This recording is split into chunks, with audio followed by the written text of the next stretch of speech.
හරි. එතකොට ළමයි අපි අද ගිය සතියේ නවත්තපු තැන ඉඳලා මෙන්න මේ විදිහට පාඩම ආරම්භ කරනවා. හරි. ඕම් අද අපි ඉගෙන ගන්න යන්නේ තවත් යාළුවෝ දෙන්නෙක් ගැන. අද අපි ඉගෙන ගන්න යන්නේ කවුරු ගැනද? තවත් යාළුවෝ දෙන්නෙක් ගැන.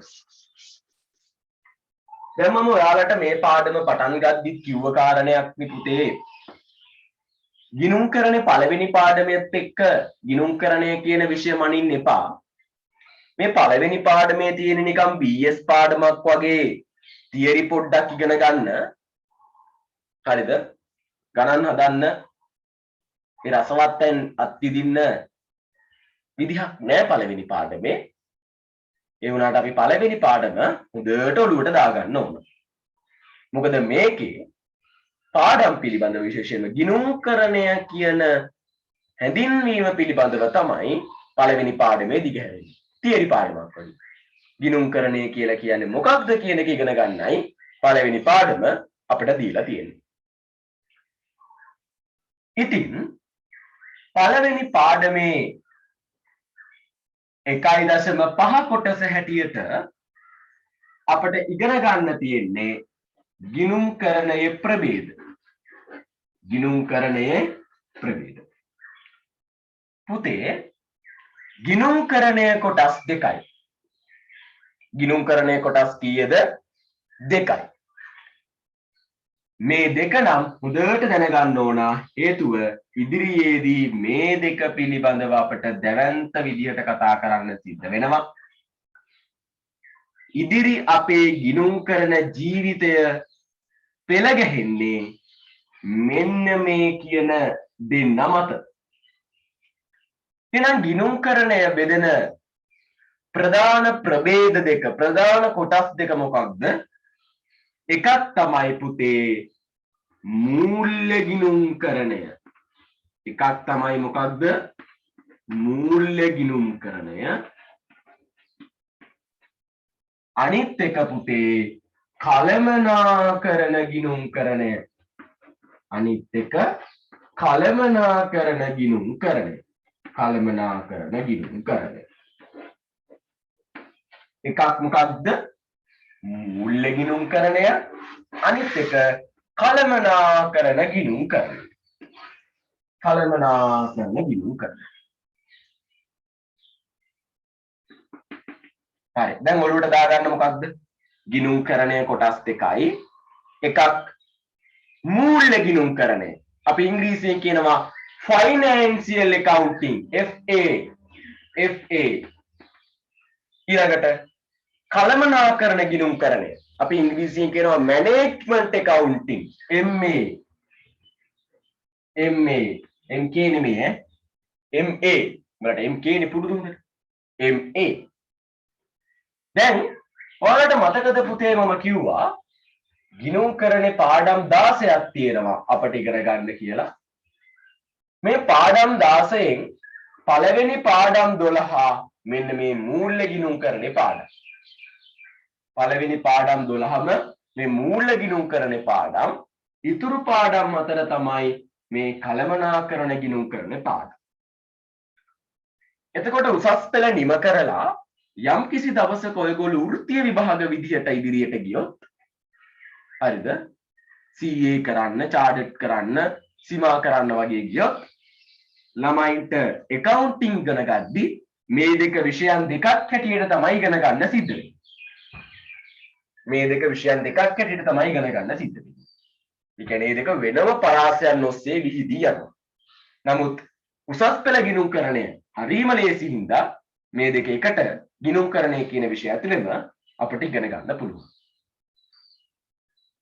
එතකොට ගිණුම්කරණය කියලා කියන්නේ පුතේ ඇල්මැති පාර්ශවයන්ට තොරතුරු දෙන එකනේ.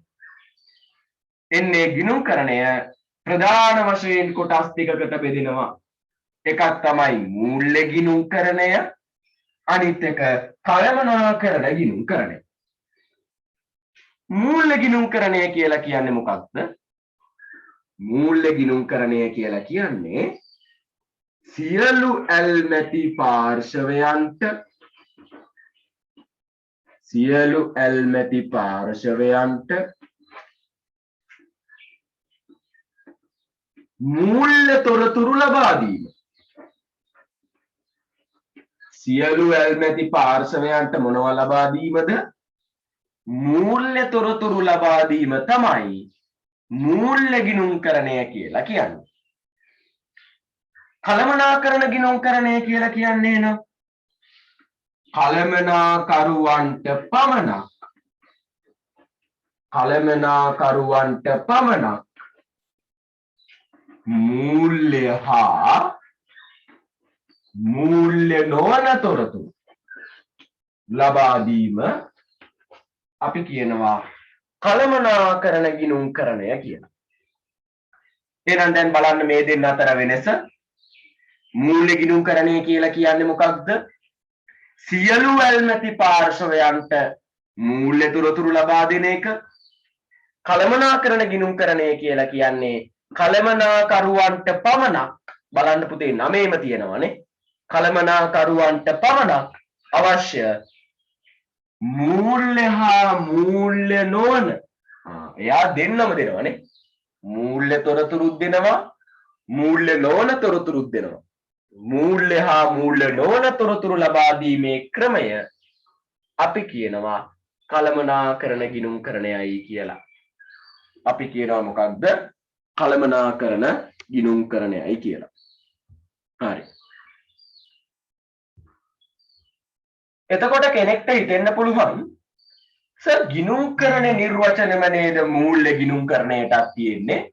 ඔව්, වෙනස් වෙන්නේ නැහැ. මොකද ගිණුම්කරණ නිර්වචනයේ ඇල්මැති පාර්ශවයන්ට අවශ්‍ය තීරණ ගන්න මූල්‍ය තොරතුරු සපයන එක, මූල්‍ය ගිණුම්කරණ නිර්වචනයේත් ඒක තමයි. කළමනාකරණ ගිණුම්කරණ නිර්වචනය වෙනස් වෙනවා. එයා තොරතුරු දෙන්නේ කාට විතරද? කළමනාකරුවන්ට විතරයි. ඒ මූල්‍ය තොරතුරු විතරක්ම නෙවෙයි, එයා මූල්‍ය නොවන තොරතුරුත් දෙනවා. හරි. මම දැන් මේක මතක තියාගන්න පොඩි ට්‍රික්ස් එකක් කියලා දෙනවා. මොකක් මතක තියාගන්නද? පුතේ මූල්‍ය ගිණුම්කරණයයි කළමනාකරණ ගිණුම්කරණයයි අතර වෙනස්කම් 5කින් විතර අපිට අඳුන ගන්න පුළුවන්. හරිද? දැන් මෙතන තියෙන ප්‍රධාන වෙනස්කම් දෙක.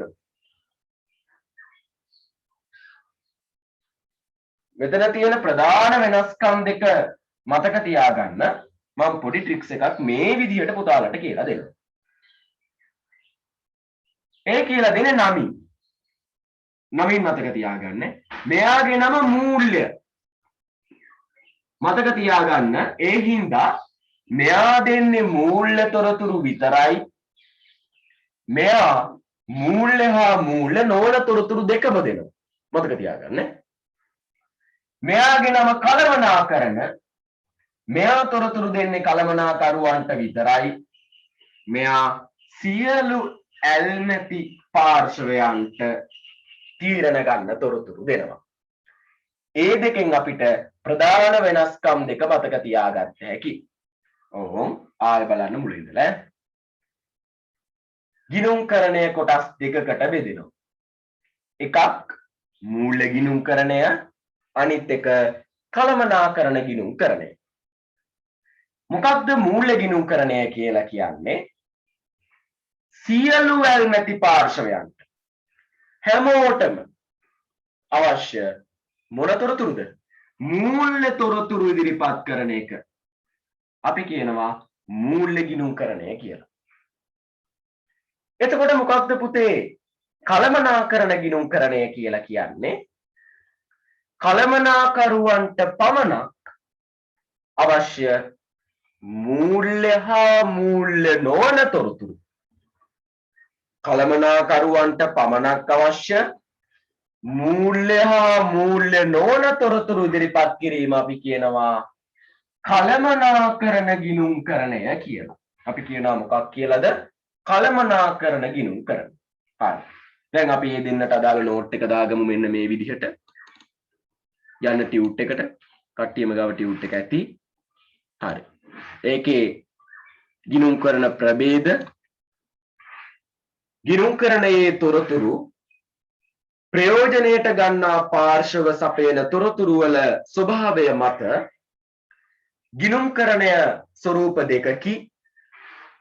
එකක් මූල්‍ය ගිණුම්කරණය. මූල්‍ය ගිණුම්කරණයට අපි කියනවා පුතේ ඉංග්‍රීසියෙන් ෆයිනෑන්ෂියල් ඇකවුන්ටිං.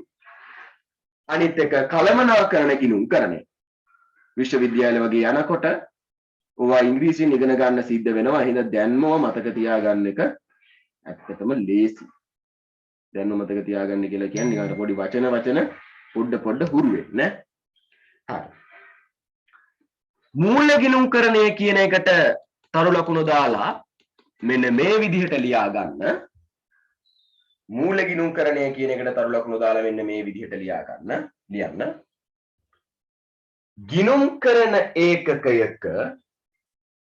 ගිණුම්කරන ඒකකයක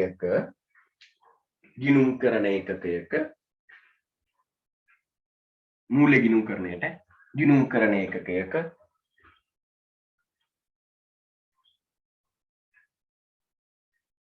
අතීත ගනුදෙනු හා සිද්ධීන් වලට අදාළ මූල්‍යමය තොරතුරු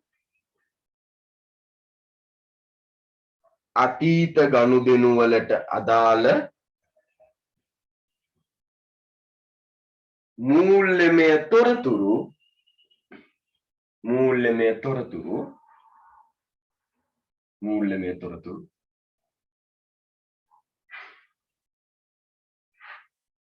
තීරණ ගැනීමට සුදුසු වන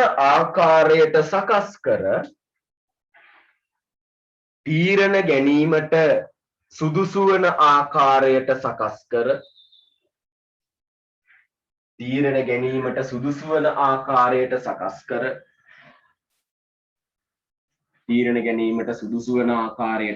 කර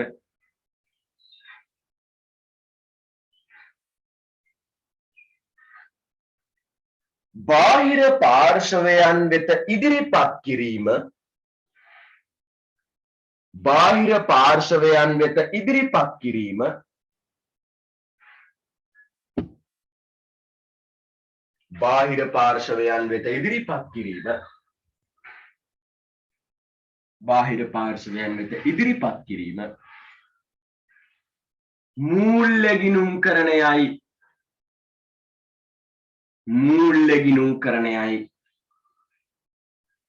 ගිණුම්කරණයයි. උන් ආයතරයක් මම මූල්‍ය ගිණුම්කරණයට අදාළ නිර්වචනය ඉදිරිපත් කරනවා. ගිණුම්කරන ඒකකයක අතීත ගනුදෙනු හා සිද්ධීන් වලට අදාළ මූල්‍යමය තොරතුරු තීරණ ගැනීමට සුදුසු වන ආකාරයට සකස් කර බාහිර පාර්ශවයන් වෙත ඉදිරිපත් කිරීම මූල්‍ය ගිණුම්කරණයයි. හරි. ඕකෙන් කියවෙන්නේ සියලු ඇල්මැති පාර්ශවයන්ට මූල්‍ය තොරතුරු ලබා දීම කියන එකේ දීර්ඝ හැඳින්වීමක් තමයි ඔය තියෙන්නේ. මේක වෙනස් එකක් නෙවෙයි. ලේසියෙන් මතක තියාගත්ත හැකි. ඊළඟට ළමයි ඔක්කොම කළමනාකරණ ගිණුම්කරණයට අදාළ නිර්වචනය දාගන්න. දැන් මම කිව්වා මොකක්ද පුතේ කළමනාකරණ ගිණුම්කරණයට අදාළ නිර්වචනය? කළමනාකරුවන්ට පමණක් තීරණ ගැනීමට අවශ්‍ය මූල්‍ය හා මූල්‍ය නොවන තොරතුරු දෙකම සපයන එක තමයි කළමනාකරණ ගිණුම්කරණය කියලා කියන්නේ. දාගන්න මේ විදිහට ආයතනයක සියලුම කළමනාකරණ මට්ටම් වලට අවශ්‍ය වන පරිදි ආයතනයක සියලුම කළමනාකරණ මට්ටම් වලට අවශ්‍ය වන පරිදි ආයතනයක සියලුම කළමනාකරණ මට්ටම් වලට අවශ්‍ය වන පරිදි සියලුම කළමනාකරණ මට්ටම් වලට අවශ්‍ය වන පරිදි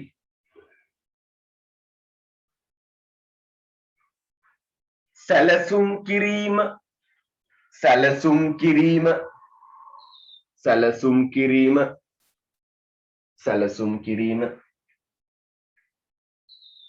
කමා පාලනය කිරීම පාලනය කිරීම පාලනය කිරීම පාලනය කිරීම කමා තීරණ ගැනීම තීරණ ගැනීම තීරණ ගැනීම කමා වගකීම් ඉටු කිරීමට හැකිවනසේ වගකීම් ඉටු කිරීමට හැකිවනසේ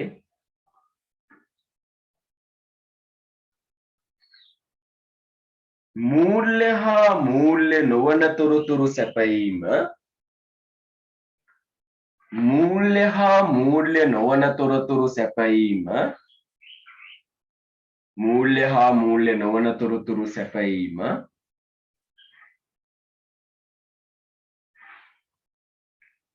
කළමනාකරණ ගිණුම්කරණයයි කළමනාකරණ ගිණුම්කරණයයි කළමනාකරණ ගිණුම්කරණයයි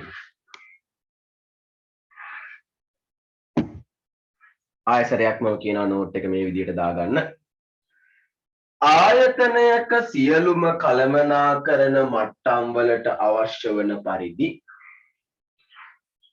සැලසුම් කිරීම කමා පාලනය කිරීම කමා තීරණ ගැනීම කමා වගකීම් ඉටු කිරීමට හැකිවනසේ වගකීම් ඉටු කිරීමට හැකිවනසේ මූල්‍ය හා මූල්‍ය නොවන තොරතුරු සැපයීම කළමනාකරණ ගිණුම්කරණයයි. හරි දැන් අපි මූල්‍ය ගිණුම්කරණයට නිර්වචනය ලියාගත්තා. කළමනාකරණ ගිණුම්කරණයටත් අදාළ නිර්වචනය ලියාගත්තා. දැන් ආයෙ ඔළුවට දාගන්න මෙහෙම ඇස් පියාගෙන මූල්‍ය ගිණුම්කරණය කියලා කියන්නේ ඉන්න හත්මුතු පරම්පරාවටම සියලු වැල්මැති පාර්ශවයන්ට මූල්‍ය තොරතුරු ලබා දෙන එක. කළමනාකරණ ගිණුම්කරණය කියලා කියන්නේ පුතේ කළමනාකරුවන්ට පමණක් මූල්‍ය හා මූල්‍ය නොවන තොරතුරු ලබා දෙන එක. හරි. දැන් අපි යන් මේගොල්ලෝ අතර තියෙන වෙනස්කම් ගැන කතා කරන්න තවදුරටත්. හරි. මේගොල්ලෝ අතර තියෙන වෙනස්කම්. ඔන්න ඔය විදිහට ටික කරා යමන්කො හැමදාම. සක්කරටවත් බෑ වාර විභාගේ වැඩි ලකුණු ගන්න එක නවත්තන්න. සක්කරටවත් බෑ දිස්ත්‍රික්කයේ හොඳම 100 ඇතුලේ ඉන්න එක නවත්තන්න. ඒක නිබන් වෙන්න ඕනේ. මේ විෂයකට මම කරපන්. ඔබ ගොඩ මම පස්සේ දැන් තව ටිකකින් කියලා දෙන්නම් මේ කොමර්ස් වලදී කරන්න පුළුවන් අයිය. හරි. හරි. අපි දැන් බලන්න යන්න පුතේ මූල්‍ය ගිණුම්කරණයයි කළමනාකරණ ගිණුම්කරණයයි අතර තියෙන වෙනස්කම්. හරිද? දැන් ඔයගොල්ලෝගේ ටියුට් එකේ යට ඒ වෙනස්කම් ලියන්න තියෙනවා. අපි දැනටමත් ප්‍රධාන වෙනස්කම් දෙකක් දන්නවා. නිර්වචනය තුලින් අපි ඒක දැනගත්තා. මොකක්ද ප්‍රධාන වෙනස්කම් දෙක? එකක් තමයි මූල්‍ය ගිණුම්කරණය තොරතුරු සපයනවා කාටද? සියලුම ඇල්මැති පාර්ශවයන්ට. මූල්‍ය ගිණුම්කරණය සියලු ඇල්මැති පාර්ශවයන්ට මොකද කරන්නේ? තොරතුරු සපයනවා.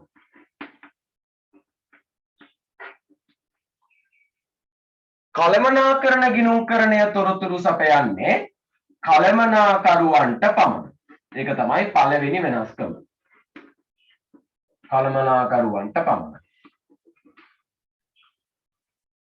දෙවෙනි වෙනස්කම හැටියට අපි දැනගත්තා මූල්‍ය ගිණුම්කරණයේදී තොරතුරු සපයන්නේ මූල්‍ය තොරතුරු පමණයිනේ. මූල්‍ය ගිණුම්කරණයේදී තොරතුරු සපයන්නේ මූල්‍ය තොරතුරු පමණයි. කළමනාකරණ ගිණුම්කරණයේදී මූල්‍ය හා මූල්‍ය නොවන කියන තොරතුරු දෙකම සපයනවා. දැන් ඔයාලා දන්නවා මොනවද මූල්‍ය තොරතුරු කියන්නේ මොනවද මූල්‍ය නොවන තොරතුරු කියන්නේ කියලා. මොකද පුතේ පාඩම ලස්සනට ගලාගෙන එද්දී මම ඔයාලට පෙන්නලා දුන්නා තොරතුරු කියන එක දෙවර්ග දෙකකට බෙදලා ප්‍රමාණාත්මක තොරතුරු ප්‍රමාණාත්මක නොවන තොරතුරු ඊට පස්සේ ප්‍රමාණාත්මක තොරතුරු තමයි ආය කොටස් දෙකකට කැඩෙන්නේ මූල්‍ය තොරතුරු සහ මූල්‍ය නොවන තොරතුරු විදියට කියලා මම ඔයාලට කියලා දීලා තියෙන්නේ. ඒකින්ද දැන් ඔයාලා දන්නවා මොනවද මූල්‍ය කියන්නේ මොනවද මූල්‍ය නොවන කියන්නේ කියලා. හරි. එතකොට මූල්‍ය ගිණුම්කරණයේ සහ කළමනාකරණ ගිණුම්කරණයේ ප්‍රධාන වෙනස්කම් දෙක තමයි ඔය. අපි ඔක ලියාගමු වෙනස්කම් ලියන්න තියෙන තැන. හරි. දැන් අපිට වෙනස්කම් ලියන්න තියෙන තැන අපි ඔක ලියාගමු. මූල්‍ය හා කළමනාකරණ ගිණුම්කරණයේ වෙනස්කම්. එක දාලා ලියන්න මෙන්න මෙහෙම. මූල්‍ය ගිණුම්කරණය පැත්තේ ලියන්න. මෙහි තොරතුරු සියලුම ඇල්මැති පාර්ශවයන්ට සපයනු ලබයි.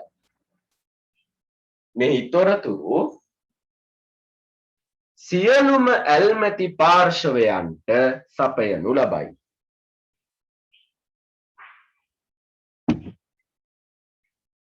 මෙහි තොරතුරු සියලුම ඇල්මැති පාර්ශවයන්ට සපයනු ලබයි. සියලුම ඇල්මැති පාර්ශවයන්ට සපයනු ලබයි. සියලුම ඇල්මැති පාර්ශවයන්ට සපයනු ලබයි. ඊළඟට කළමනාකරණ ගිණුම්කරණය යටතේ ලියන්න මෙහි තොරතුරු සපයන්නේ කළමනාකරුවන්ට පමණි. only managers. okay. මෙහි තොරතුරු සපයන්නේ කළමනාකරුවන්ට පමණි. අපි කියනවා management accounting තොරතුරු දෙන්නේ කළමනාකරුවන්ට විතරයි. හරි. හරි. ඊළඟට දෙවෙනි වෙනස්කම ලියා ගන්න මූල්‍ය ගිණුම්කරණය යටතේ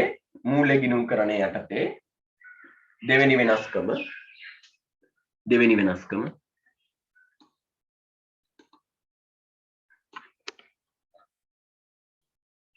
මූල්‍ය ගිණුම්කරණය යටතේ ලියන්න මෙහිදී ලබා දෙන්නේ මූල්‍ය තොරතුරු පමණි. මෙහිදී ලබා දෙන්නේ මූල්‍ය තොරතුරු පමණි. මූල්‍ය තොරතුරු පමණි. මූල්‍ය තොරතුරු පමණි. මූල්‍ය තොරතුරු පමණි. මූල්‍ය තොරතුරු පමණි. කළමනාකරණ ගිණුම්කරණය පැත්තේ ලියා ගන්න මූල්‍ය හා මූල්‍ය නොවන තොරතුරු දෙකම සපයයි. මූල්‍ය හා මූල්‍ය නොවන තොරතුරු දෙකම සපයයි. මූල්‍ය හා මූල්‍ය නොවන තොරතුරු දෙකම සපයයි. හරි. දැන් අපි ඔව කතා කරා කලින්. දැන් එන්නකො පුතේ තුන්වෙනි වෙනස්කම ඉගෙන ගන්න. මූල්‍ය ගිණුම්කරණය සහ කළමනාකරණ ගිණුම්කරණය අතර තියෙන තුන්වෙනි වෙනස්කම මෙහෙම. අතීත තොරතුරු නැත්නම් අපි කියනවා මේ ඓතිහාසික තොරතුරු යොදා ගන්න. කළමනාකරණ ගිණුම්කරණය අතීත තොරතුරු වගේම අපි කියනවා පුරෝකථනය කළ තොරතුරු යොදා ගන්න. ඒ කියන්නේ මොකක්ද පුතේ මේ අතීත තොරතුරු යොදා ගන්නවා කියලා කියන්නේ? මූල්‍ය ගිණුම්කරණයේදී මේ ඇල්මැති පාර්ශවයන්ට තොරතුරු දෙන්න ඒ තොරතුරු නිර්මාණය කරන්න යොදාගන්නේ අතීත තොරතුරු විතරයි. එතකොට අතීත තොරතුරු විතරයි කියන එකේ තේරුම දුටුගැමුණු රජතුමාගේ කාලේ තොරතුරුද? ඒ තොරතුරු නෙමෙයි අතීත තොරතුරු නැත්තම් ඓතිහාසික තොරතුරු කියලා කිව්වට. ඕම් බලන්නකෝ උදාහරණේ. පුතේ අපි ඉස්සරහට ඉගෙන ගන්නවා මූල්‍ය ගිණුම්කරණේ තොරතුරු ඉදිරිපත් කරන්න අපි මූල්‍ය ප්‍රකාශන නිර්මාණය කරනවා කියලා.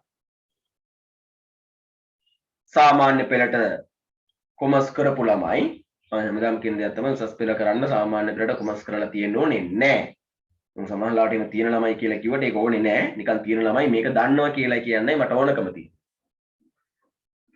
සාමාන්‍ය පෙළට කොමස් කරපු ළමයි දන්නවා ඇති. අපි හදනවා ප්‍රකාශන කීපයක්. අපි ඉස්සරහට ඉගෙන ගන්නවා මොනවද? ආදායම් ප්‍රකාශන, මූල තත්ත්ව ප්‍රකාශන, ඔය වගේ ප්‍රකාශන කීපයක්. මොකක්ද ආදායම් ප්‍රකාශනය කියලා කියන්නේ? ආදායම් ප්‍රකාශනයෙන් කරන්නේ ඒ ගිණුම් කාලච්ඡේදයේ ලාභ කොච්චරක්ද කියලා ඉදිරිපත් කරන එක. එතකොට අපි ආදායම් ප්‍රකාශ නිර්මාණය කරද්දි පුතේ හිතන්නකෝ ගිණුම් කාලච්ඡේදයේ 2024 ඉඳලා 2021 3:31 වෙනකන් කියලා. දැන් ඔයාලා කොමර්ස් වලට අලුත්ින්ද ඔයාලට තේරෙන්න පුළුවන්. ඇයි යකෝ 2024 ඉඳලා 2021 3:31ට වෙනකන් මේ අවුරුද්ද එහෙම ගන්නෙ. ඕක ගන්න තිබ්බනේ 2021 ඉඳලා 2020 12:31 වෙනකන් එහෙමනේ අපි අවුරුදු ගන්න ලේසියිනේ කියලා. ගිණුම්කරණේ 2007 අංක 7 දරන සමාගම් පනත කියලා පනතකින් සමාගම් ගිණුම් හදන්න නීති සකස් කරලා තියෙනවා. අපි ඉස්සරහට ඔය කතා කරමු. ඔය නීති සකස් කරනකොට ගිණුම්කරණයේදී කියලා වෙන දෙයක් තමයි ගිණුම් වර්ෂයක් ලෙස 4 වෙනි මාසේ මුල සිට ඊළඟ අවුරුද්දේ 3 වෙනි මාසේ 31 වෙනිදා දක්වා හඳුනා ගන්න කියන එක. ඒ හින්දා සාමාන්‍යයෙන් පුතේ ගිණුම් වර්ෂයක් අපි හඳුන්වන්නේ 4:1 ඉඳලා ඊළඟ අවුරුද්දේ 3:31 වෙනකම්. එතකොට නිකන් හිතන්නකෝ ගිණුම් කාලච්ඡේදේ 2020 4:1 ඉඳලා 2021 3:31 වෙනකම් කියලා. හරි. දැන් අපි ආදායම් ප්‍රකාශය හදනවා. හරිද?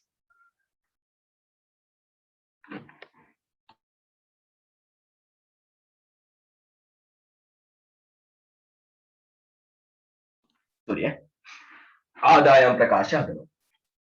එතකොට ආදායම් ප්‍රකාශය හදද්දී අපි ලාභය හොයන්න පාවිච්චි කරන්නේ මේ අවුරුද්ද තුල සිද්ධ වෙච්ච දේවල් නේද?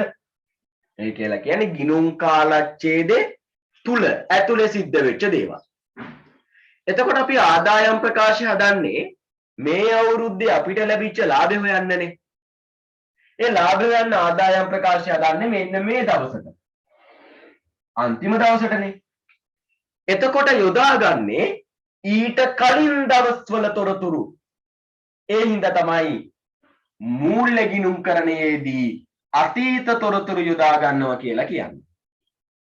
හදන දවසට කලින් දවසේ තොරතුරු, කලින් දවස්වල තොරතුරු, ඒ ගිණුම් කාලච්ඡේදයට අදාළ තොරතුරු තමයි අපි යොදාගන්නේ. ඒ හින්දා අපි මූල්‍ය ගිණුම්කරණයේදී කියනවා අතීත තොරතුරු යොදා ගන්නවා කියලා. කළමනාකරණ ගිණුම්කරණය.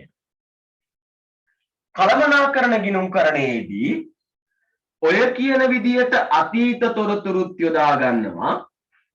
ඒ වගේම පුතේ පුරෝකථනය කරපු තොරතුරුත් යොදා ගන්නවා. අතීත තොරතුරුත් යොදා ගන්නවා. පුරෝකථනය කරපු තොරතුරුත් යොදා ගන්නවා. මොනවාද මේ පුරෝකථනය කරපු තොරතුරු කියලා කියන්නේ? මොනවාද මේ පුරෝකථනය කරපු තොරතුරු කියලා කියන්නේ?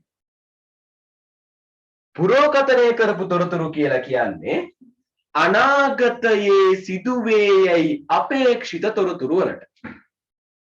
දැන් ඔය ජ්‍යොතිෂවේදීන් කියන්නේ පුරෝකතනය කළපු තොරතුරු. එතකොට කළමනාකරුවෝ බලනවා අනාගතයේදී අපි මෙන්න මේ ව්‍යාපාරය නිසා කොච්චර ලාභයක් ලැබෙයිද, කොච්චර විකුණුම් සිදු වෙයිද, අන්න ඒ වගේ තොරතුරු අපි කියනවා පුරෝකතනය කරපු තොරතුරු කියලා. පුරෝකතනය කරපු තොරතුරු ඉදිරිපත් කරන්නේ කළමනාකරණ ගිණුම්කරණයේදී විතරයි. හරි. ඒ හින්දා තුන්වෙනි වෙනස්කම හැටියට මතක තියාගන්න මූල්‍ය ගිණුම්කරණය තම තොරතුරු ඉදිරිපත් කිරීමට යොදාගන්නේ අතීත තොරතුරු විතරයි. කළමනාකරණ ගිණුම්කරණය එහෙම නෙවෙයි. අතීත සහ පුරෝකතනය කරපු තොරතුරු දෙකම යොදා ගන්නවා. පැහැදිලිද දැන් කතාව? හරි. ලියා ගන්න එහෙනම් තුන්වෙනි වෙනස හැටියට මූල්‍ය ගිණුම්කරණය පැත්තේ අතීත තොරතුරු යොදා ගනි. කළමනාකරණ ගිණුම්කරණය පැත්තේ අතීත සහ පුරෝකතනය කරන ලද තොරතුරු දෙකම යොදා ගනි. අතීත සහ පුරෝකතනය කරන ලද තොරතුරු දෙකම යොදා ගනි.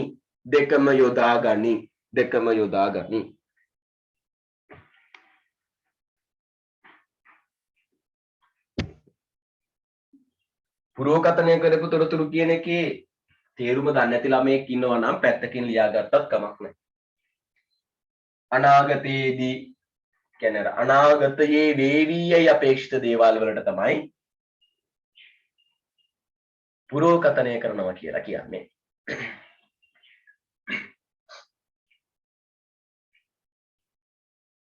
හරි.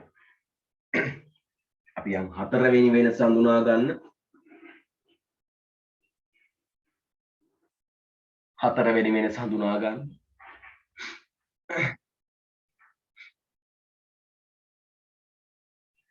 හතරවෙනි වෙනසදී පුතේ මේ මූල්‍ය ගිණුම්කරණය හදනවා නම් මූල්‍ය ගිණුම්කරණ තොරතුරු ඉදිරිපත් කරද්දී අපි නීති ප්‍රමිත සංකල්ප යොදාගත යුතුයි.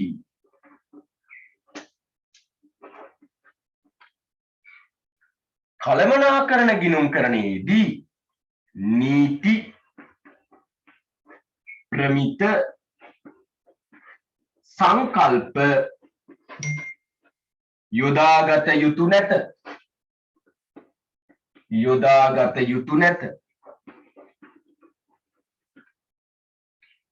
දැන් මොනවද මේ නීති, මොනවද මේ ප්‍රමිත, මොනවද මේ සංකල්ප බලන්න.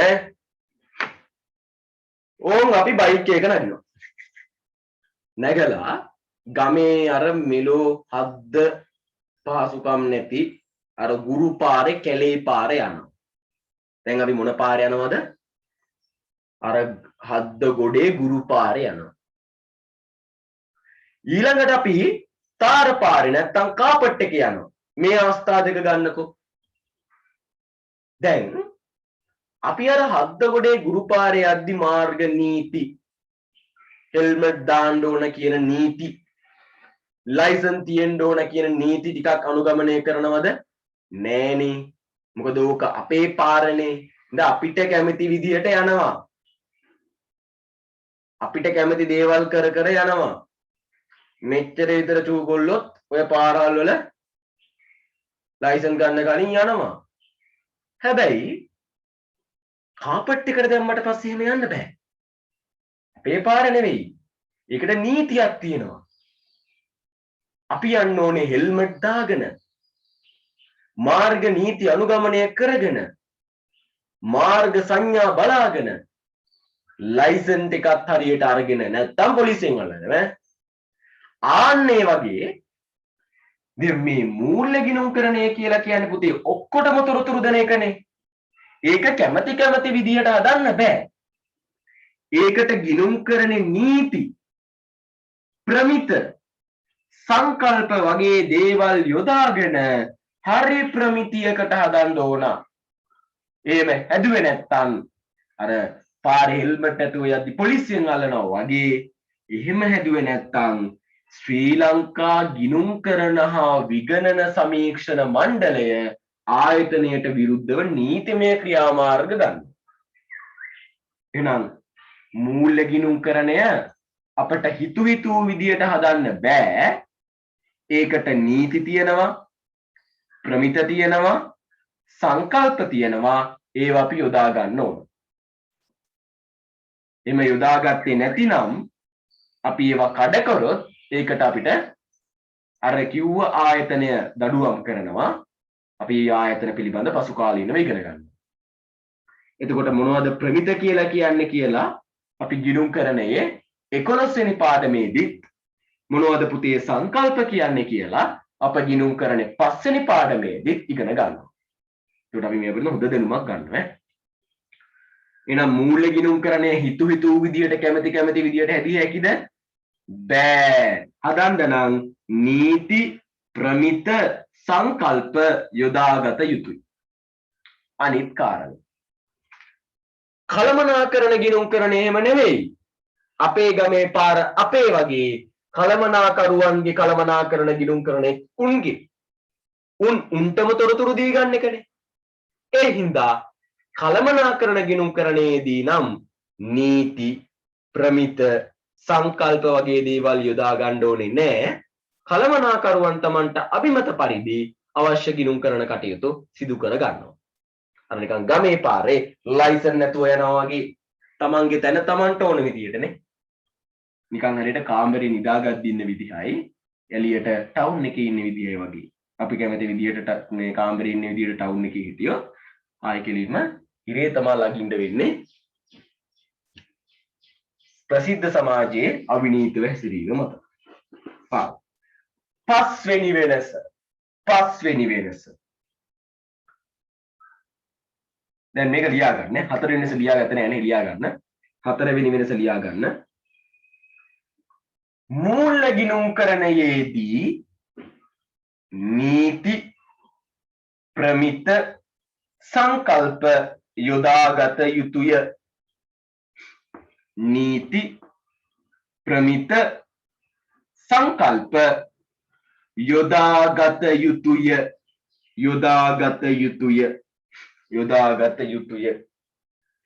යොදාගත යුතුය. කළමනාකරන ගිණුම්කරණයේදී නීති ප්‍රමිත සංකල්ප යොදාගත යුතු නැත. හරි. පස්වෙනි වෙනස.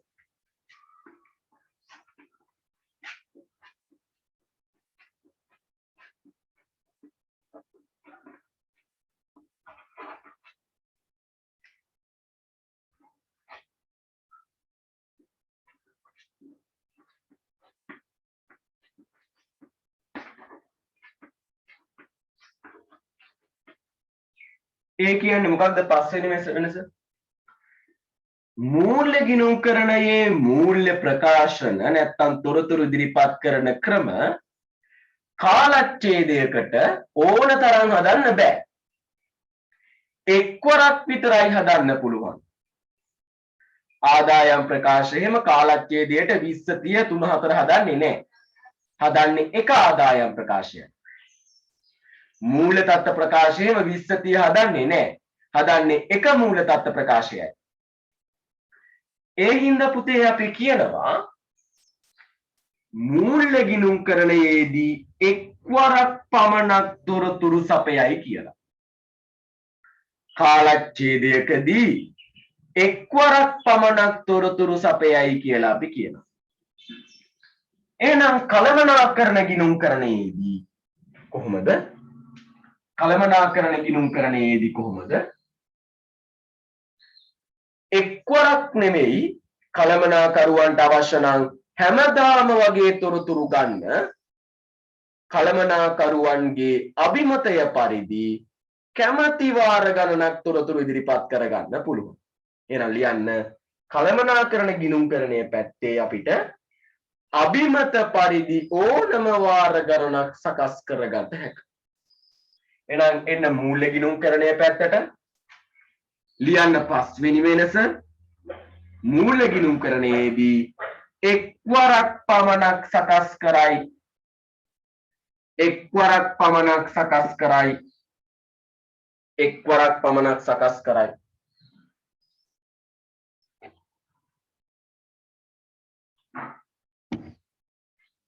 එක්වරක් පමණක් සකස් කරයි. කළමනාකරණ ගිණුම්කරණයේදී අභිමතය පරිදි කීප වරක් වුවද සකස් කළ හැක. අභිමතය පරිදි කීප වරක් වුවද සකස් කළ හැක. කීප වරක් වුවද සකස් කළ හැක.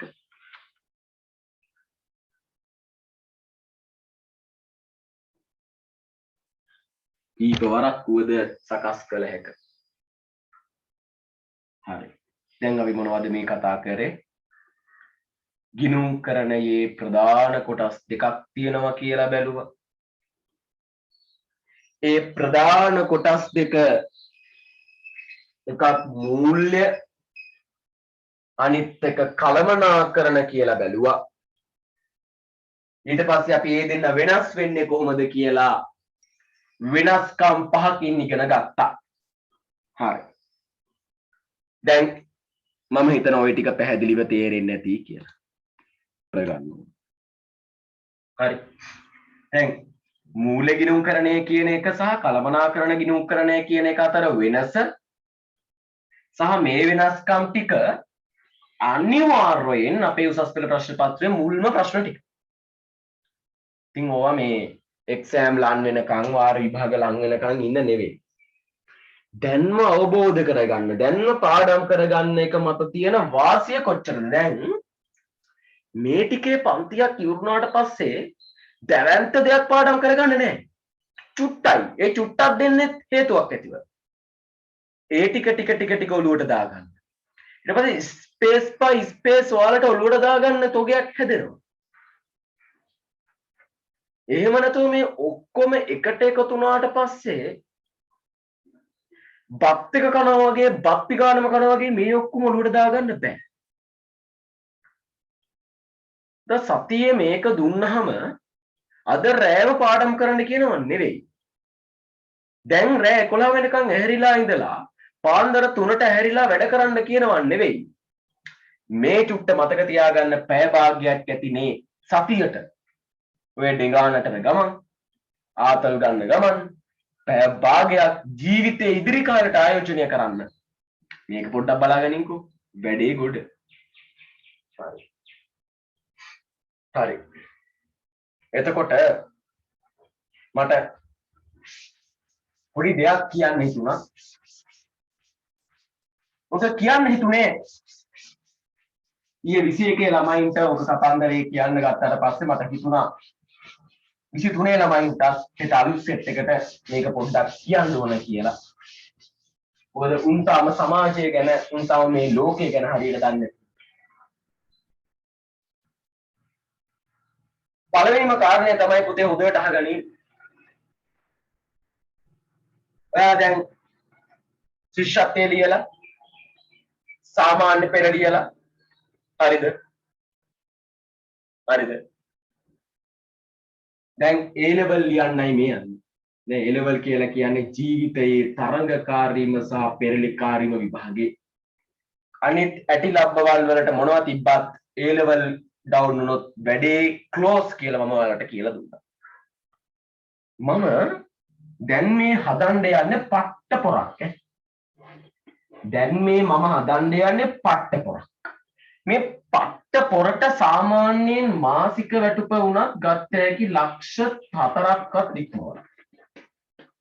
ඊටත් වඩා ඈ අනික මු පට්ට පොරක්. මම ඇයි පට්ට පොරක් වෙන්නේ කියලා කියන්නේ. දැන් තව ටිකකින්. ඉඳා හීනේ මෙන්න මේක තියාගනි. හීනේ තියාගනින් මම මෙන්න මෙයා වගේ වෙනවා කියලා මම මෙයා හැදෙන හැටි ගොඩනගනවා. මෙන්න මෙහෙමයි මුන් හදන්නේ මම. ඒ වගේ උඹලා හැදියල්ලා. පුතේ A level හොඳට කරගෙන ලංකාවේ හොඳම විශ්වවිද්‍යාල වලට යනවා. ඒකට දිස්ත්‍රික්කයේ හොඳම C අතරට ඉන්නවා නම් මේ ගේම් එක තවත් ලේසි. එහෙම නැත්තම් A level හොඳට කොට දාගෙන කොමර්ස් වලින් වාට යන්න පුළුවන් ජපුර කොළඹ වයඹ කැලණි සහ ඔය ආදී වශයෙන් තියෙන අනෙකුත් රාජ්‍ය විශ්වවිද්‍යාලයන් ගණනාවකට යන්න පුළුවන්. එතකොට ළමෙක් අහන්න පුළුවන් සර් මේ කැම්පස් වලින් හොඳ මොකක්ද? හොඳයි කියලා එහෙම එකක් නැහැ.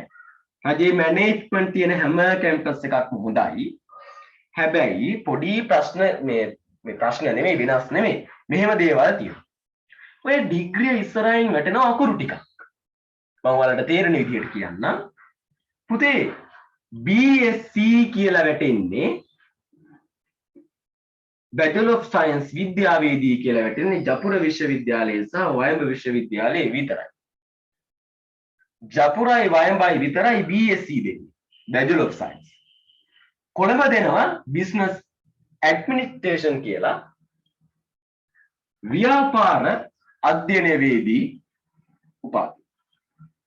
කැලණියත් ඒ හා සමාන එකක් දෙනවා. ඒක තමයි මේ ටික හොඳයි කියලා කියන්නේ. මොකද යම් කිසි දවසක විදේශගත රැකියාවකට වගේ ගියොත් වැඳලා කරලා පිළිගන්නවා මේ වගේ නේද?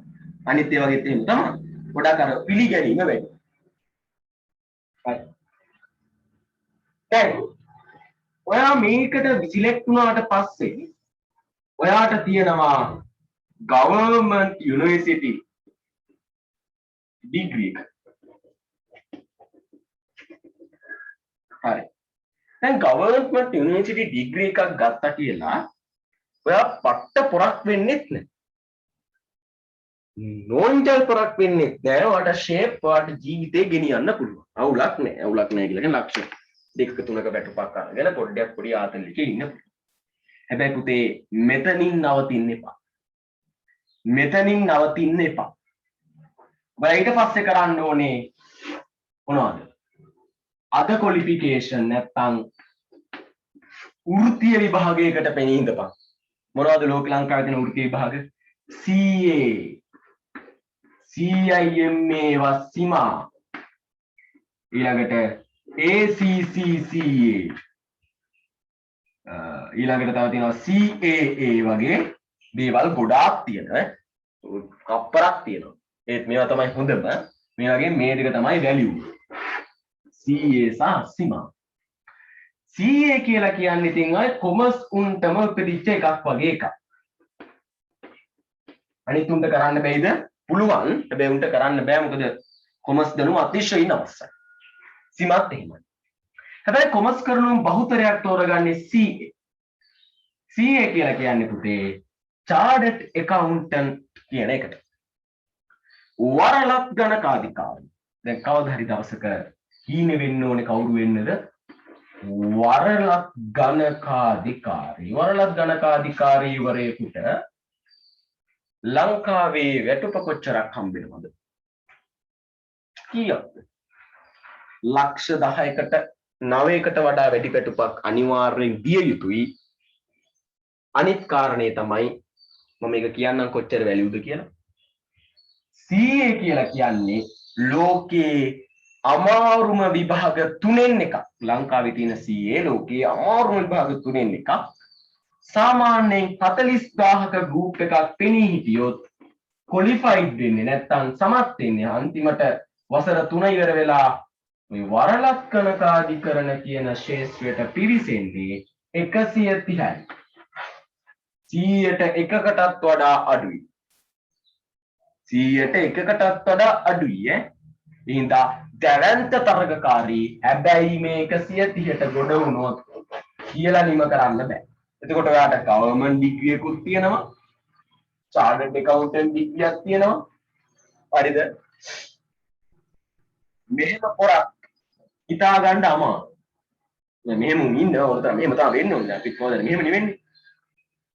මාත් CA වල තව ලෙවල් එකක් අපිට තියෙන. ඒ වගේ අපි මෙහෙම තමයි වෙන්නේ. ඒ වුණාට මේ පොරකට තියෙන වැලියු එක හිතා ගන්න අමාරුයි. පට්ට වැලියු එකක් තියෙනවා. රස්සාවල ඉන්ටෝ වලට යන්න ඕනේ නෑ. ගෙදර ඉඳපන්. ඉන්ටෝ වලට යන්න එපා. ඇයි? ගෙදරට එනවා. ගෙදරට එනවා. ඒ තරම් වැලියු. ඒ තරම් වැලියු. මේ අස්සෙන් තව නිකන් බිස්නස් ලෝ වගේ පාර්ට් එකක් දාගත්තා නම් පසු කාලේ ඉන්නම ඔයාලට මේවා තේරෙන්නේ නැහැ. හරිද? මේවා කරන්න විදිහ මේවා කරන්න ඕනේ කොහොමද? කැම්පස් එකේ ඉදිව මේවා කරද්දි කොච්චර ලේසිද? දැන් මේ 46 ඉන්න සෙට් එකෙන් කැම්පස් යන්න නැතුව හරක් තොගයක් නෙමේ 46 බහුතරේ ඉන්නේ.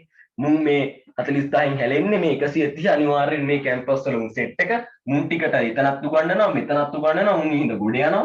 ඉතින් තමයි උඹලට කියන්නේ කොච්චර කරත් මොනවා කරත් මෙන්න මෙතෙන්ට ඵලයන් ඔතන තමයි හීනේ නැත්තම් කෙලවෙනවා. නැත්තම් කෙලවෙනවා.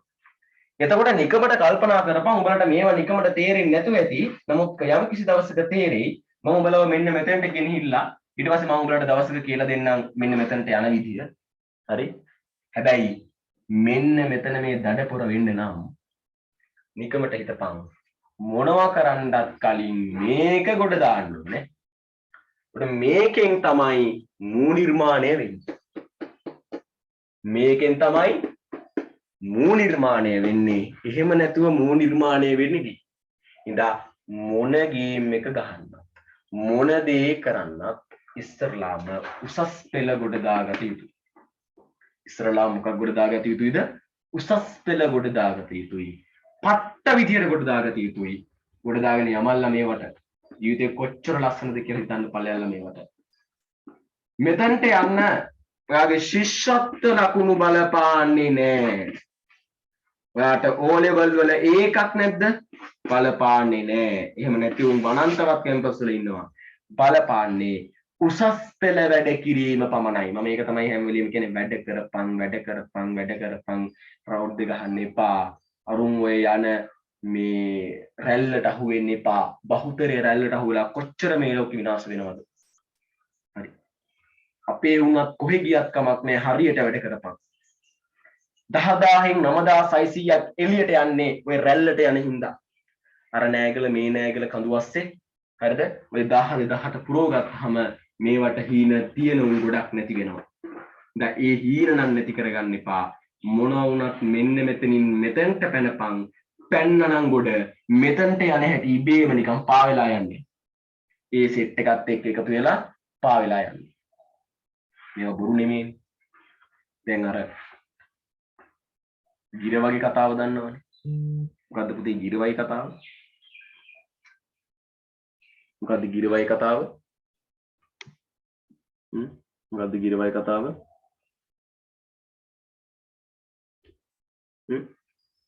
මොකද්ද ගිර වගේ කතාව?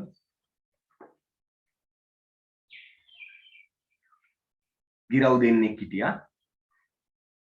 ඒ ගිරව් දෙන්නට සුරිසුණගක් ආවා. ඒ සුරිසුණගක් ආවෙලේ එක ගිරවෙක් වැටුණ කොහාටද? බල දන්නවනේ. මේ හාමුදුරුවෝ වගේ තවුසම් වගේ තව මොකක්ද? හාමුදුරුවෝ ඉන්න තැනකට අනිත් ගිරව වැටුණා කුරු කැලක් වලට. හරි. එතකොට අර හාමුදුරුවෝ වැටිච්ච තැන හිටපු ගිරවා කතා කරපු විදියයි අර හුරු රැළට වැටුණ ගිරවා කතා කරපු විදියයි දෙකක්.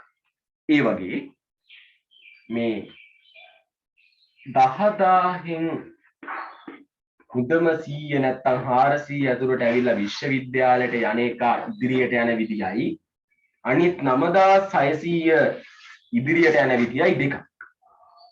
මොකද මේ හොඳම 400ට තමයි මේ හොඳම සෙට් එක එකතු වෙන්නේ.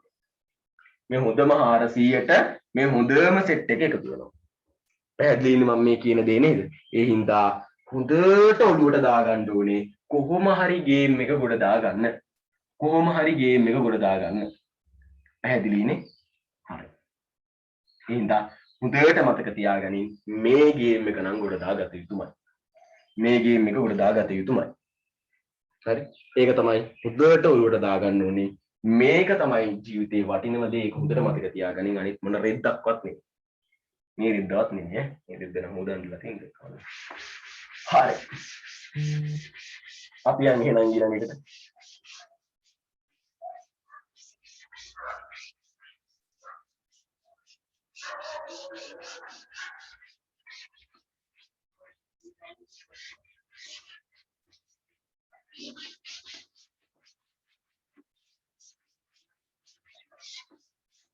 හරි. ඊළඟට අපි ඉගෙන ගන්න යන්නේ ගිණුම් කරන ක්‍රියාවලිය. ඒක නම් ඉතින් එහෙම ලොකු පේපරේ කොටසක් ගන්න දෙයක් නන් නෙවෙයි. හැබැයි අපි ඒකත් හොඳට ඇඳලා කරලා පුරුදු වෙනවා. ගිණුම් කරන ක්‍රියාවලිය.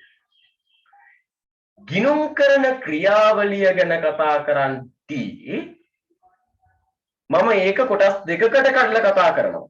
ටියුට් එකෙත් එහෙම තමයි දක්වලා තියෙන්නේ. මූල්‍ය ගිණුම් කරන ක්‍රියාවලිය වෙන්නේ කොහොමද? ඊළඟට කළමනාකරන ගිණුම් කරන ක්‍රියාවලිය වෙන්නේ කොහොමද? මූල්‍ය ගිණුම් කරන ක්‍රියාවලිය වෙන්නේ කොහොමද? කළමනාකරන ගිණුම් කරන ක්‍රියාවලිය වෙන්නේ කොහොමද කියන එක දෙපැත්තම අපි කතා කරනවා. ක්‍රියාවලිය. දැන් ඕනම ක්‍රියාවලියක පුතේ මොකක් තියෙනවද? හරි නිවැරදි ක්‍රියාවලියක් තියෙනවා. ඕනම ක්‍රියාවලියක යෙදවුම්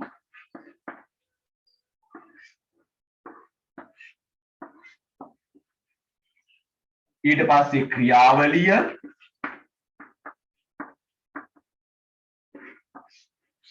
ඊළඟට නිමැවුම්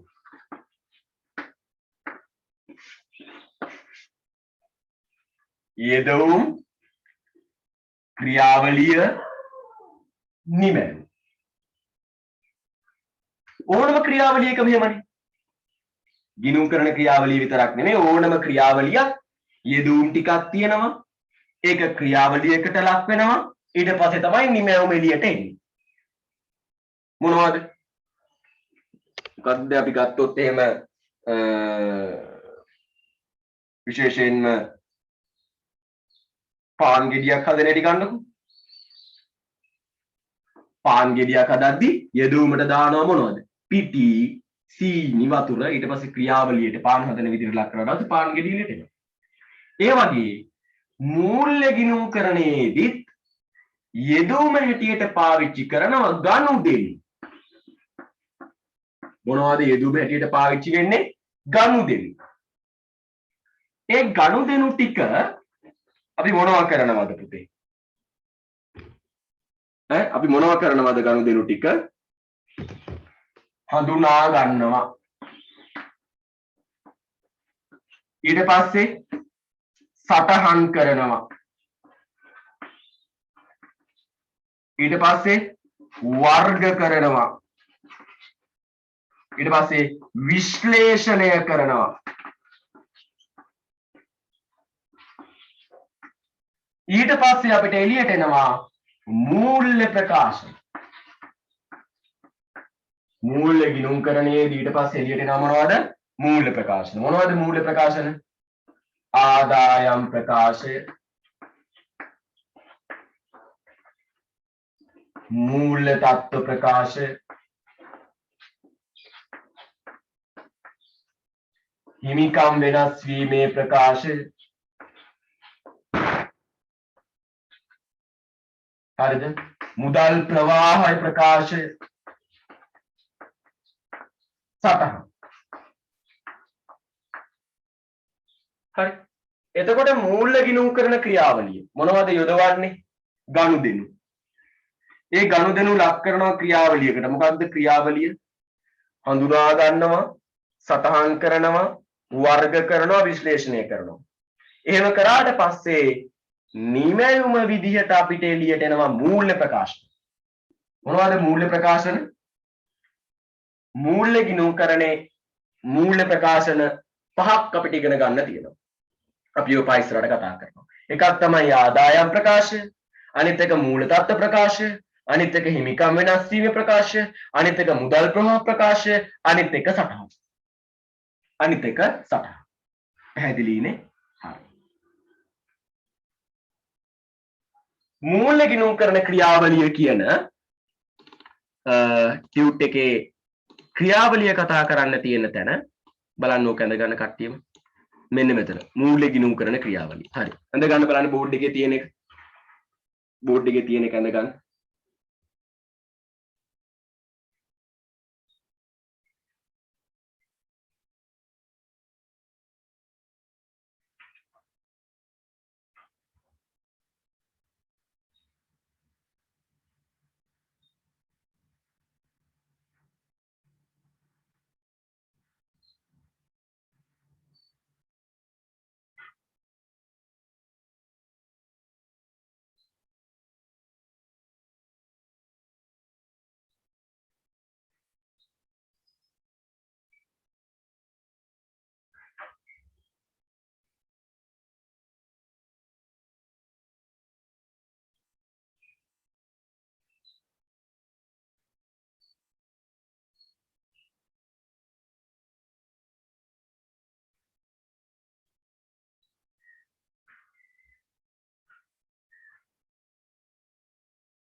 හරි. ඇඳ ගන්න බලන්න. මොකක්ද? යෙදවුම් ක්‍රියාවලිය නිමැයුම් මොකක්ද යෙදවුම් ගනුදෙනු ගනුදෙනු ව්‍යාපාරයේ සිද්ධ වෙන ගනුදෙනු වලින් තමයි නිමැවුම් ටික හදන්නේ. ගනුදෙනු හඳුනා ගැනීම සටහන් කිරීම වර්ග කිරීම විශ්ලේෂණය කිරීම මේ ටික කරාට පස්සේ මූල්‍ය ප්‍රකාශන එළියට එනවා. මෙතෙන්ට වෙනකන් හදාගන්න මම මේ වගේ නම් කියන්නම්. එයා සමහර ළමයිට නම් තාම හුරු නැති හින්දා ලියන්න අමාරු ඇති. නම් මම කියන්නම් මෙතෙන්ට වෙනකන් හදාගන්න.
හරි.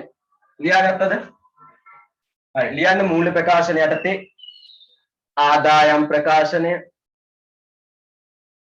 මූල්‍ය තත්ත්ව ප්‍රකාශනය හිමිකම් වෙනස් වීමේ ප්‍රකාශනය මුදල් ප්‍රවාහ ප්‍රකාශනය සටහන් ආදායම් ප්‍රකාශනය මූල තත්ත්ව ප්‍රකාශනය හිමිකම් වෙනස් වීමේ ප්‍රකාශනය මුදල් ප්‍රවාහ ප්‍රකාශනය හා සටහන් එතකොට යෙදවීමක් වන ගනුදෙනු ටිකෙන් මේ ක්‍රියාවලියට භාජනය කරාට පස්සේ අපිට ලැබෙනවා නිමවුම ඒ කියලා කියන්නේ ආදායම් ප්‍රකාශනය මූල තත්ත්ව ප්‍රකාශනය වගේ දේවල්.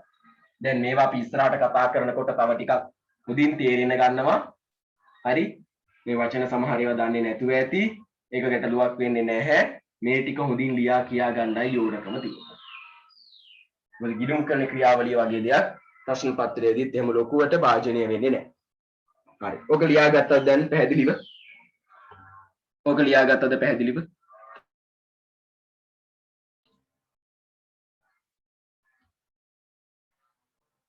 ඊළඟට අපි යන්නේ කළමනාකරණ ගිණුම් කරන ක්‍රියාවලිය දැනගන්න.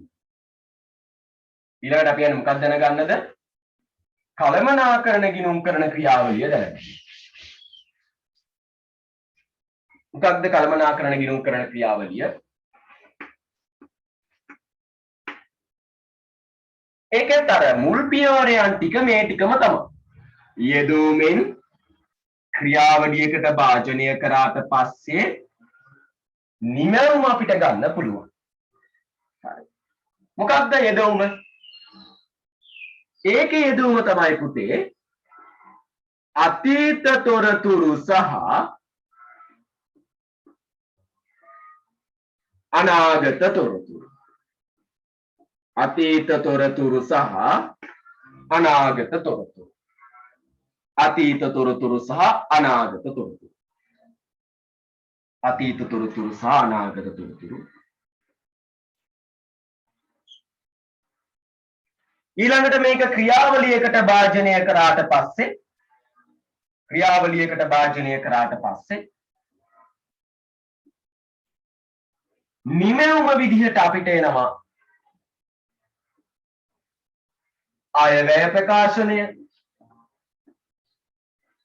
අයවැය ප්‍රකාශනය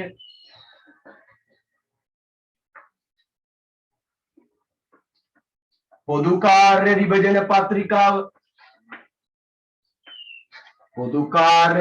පත්‍රිකාව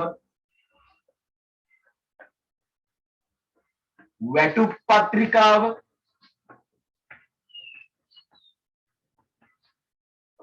ආයෝජන තීරණ.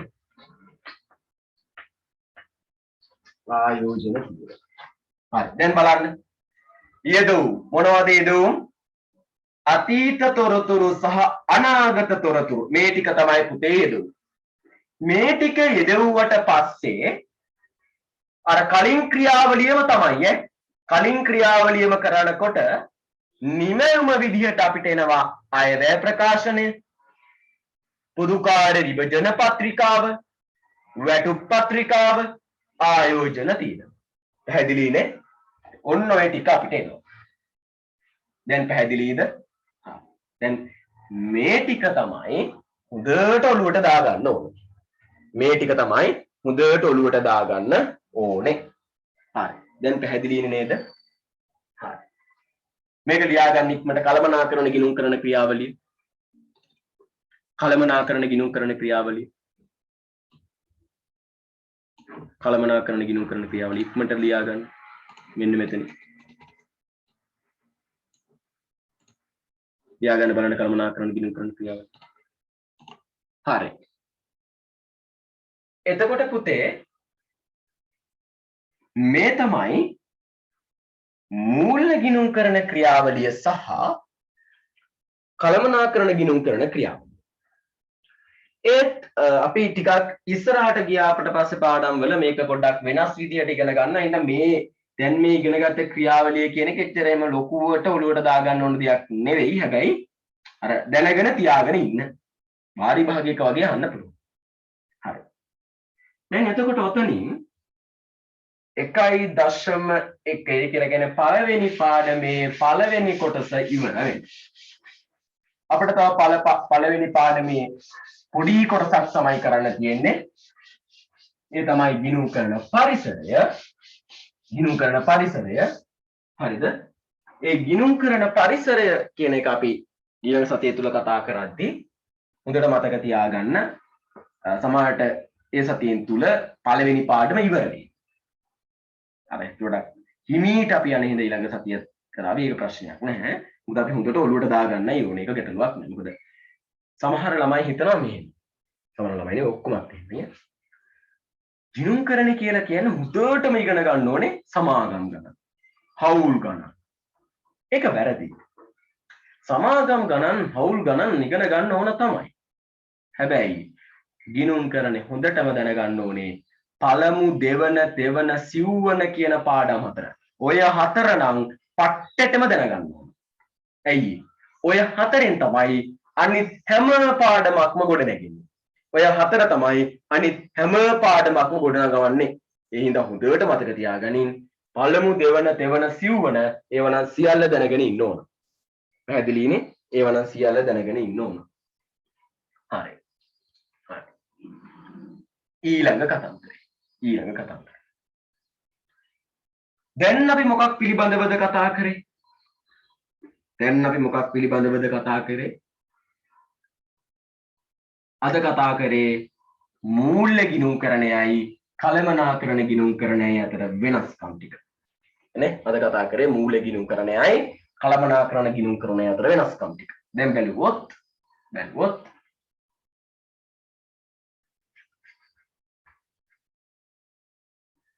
ගිණුම්කරණය කියන්නේ මොකක්ද කියන එක අපි ඔළුවට දාගත්තා. මතක් කරගන්න මොකක්ද පුතේ ගිණුම්කරණය කියලා කියන්නේ? සියලු වැල්මැති පාර්ශවයන්ට තීරණ ගන්න මූල්‍ය තොරතුරු දෙන එක තමයි ගිණුම්කරණය කියලා කියන්නේ. මෙන්න මේ ගිණුම්කරණයේ අරමුණ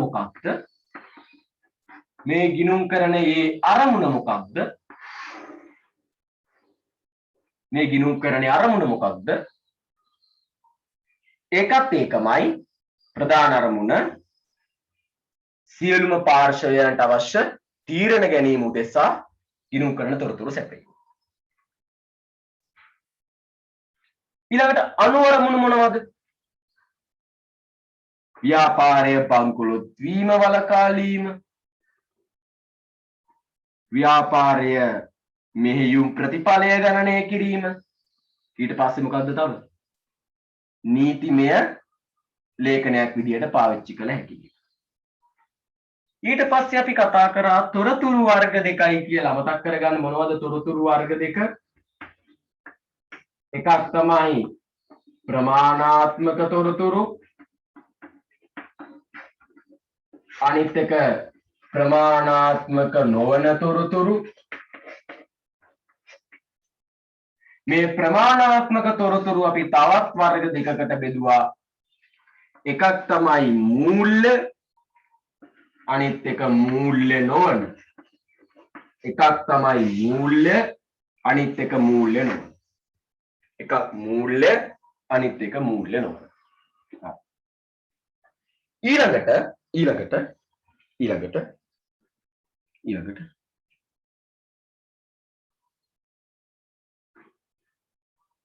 තොරතුරු ඉගෙන ගත්තාට පස්සේ අද අපි බැලුවා ගිණුම්කරණේ කොටස් දෙකක් තියෙනවා කියලා. මොකක්ද ගිණුම්කරණේ කොටස් දෙක? එකක් තමයි මූල්‍ය ගිණුම්කරණය, අනිත් එක කළමනාකරණ ගිණුම්කරණය. එකක් මූල්‍ය ගිණුම්කරණය, අනිත් එක කළමනාකරණ ගිණුම්කරණය. එතකොට මූල්‍ය ගිණුම්කරණය කියලා කියන්නේ සියලු වැල්මැති පාර්ශවයන්ට අවශ්‍ය තොරතුරු ලබා දීම කියලා කිව්වා. කළමනාකරණ ගිණුම්කරණය කියලා කියන්නේ කළමනාකරුවන්ට විතරක් අවශ්‍ය තොරතුරු ලබා දීම කියලා කිව්වා. මේ දෙන්නගේ වෙනස්කම් අපි එකින් එක සාකච්ඡා කළා. ඊට පස්සේ අපි ගිණුම්කරණ ක්‍රියාවලිය කතා කරා. වෙන වෙනම මූල්‍ය ගිණුම්කරණ ක්‍රියාවලියත් වෙන වෙනම කළමනාකරණ ගිණුම්කරණ ක්‍රියාවලියත් කතා කරලා පළවෙනි පාඩමේ පළවෙනි කොටස ඉවර කරා. තව අපිට පොඩි කොටසක් තියෙනවා. මොකක්ද? ගිණුම් කරන පරිසරය. අපි ඊළඟ සතියේ ගිණුම් කරන පරිසරය ගැන කතා කරමු.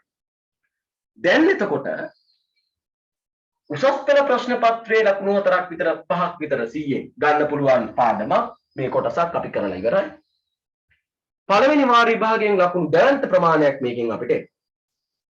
දැන් ඕක ඉස්කෝල තාම පටන් අරගෙනත් නෑනේ. අරවනි මෙව්වනි කියලා උඩ පැන පැන ඉන්නේ නැතිව මොකක් කරන්න ඕනද? මේක හොඳට අවබෝධ කර ගැනීම සිදු කළ යුතුයි. මොකක් කරන්න වෙනවද මේක? හොඳට අවබෝධ කර ගැනීම සිදු කළ යුතු වෙනවා. පැහැදිලිද කතන්දරේ? හරි. පැහැදිලිද කතන්දරේ? හරි. එහෙනම් මොකක්ද කරන්න තියෙන්නේ? හොඳට මේ දේවල් අවබෝධ කරගත යුතුයි. හොඳට මේ දේවල් මොකක් කරන්න ඕනද? අවබෝධ කරගත යුතු වෙනවා. හරි. එහෙනම් අද අපි අදට සමුගන්නවා ඊළඟ ඉරිදා හමුවීමේ බලාපොරොත්තුයි. හොඳට මතක තියාගන්න. දැන් මේක යන්නේ සැලසුමකට. දැන් අපි තීර ටික කතා කරනවා. ඊළඟට සතිය මැද්දේ මොකක් කතා කරනවද පුතේ? ඒ වැඩ ටික කතා කරනවා. ඒ වැඩ ටික ඔළුවට දාගන්නවා. එහෙනම් හොඳට වැඩ ටික කරොත් අර පෙන්නපු හීනට යන්න පුළුවන්. හැබැයි මේ හීනට යන්න වැඩ කරන්න සිද්ධ වෙනවා. දැන් සතිය ඇතුලේ දෙන වැඩ ටික කරන්න, ඒ වැඩ තුල ජීවත් වෙන්න ගේමුකට දාගන්න පුළුවන්. පැහැදිලිනේ කතන්දරේ? හරි. එහෙනම් අපි අදට සමුගන්නවා. සුබ දවසක්.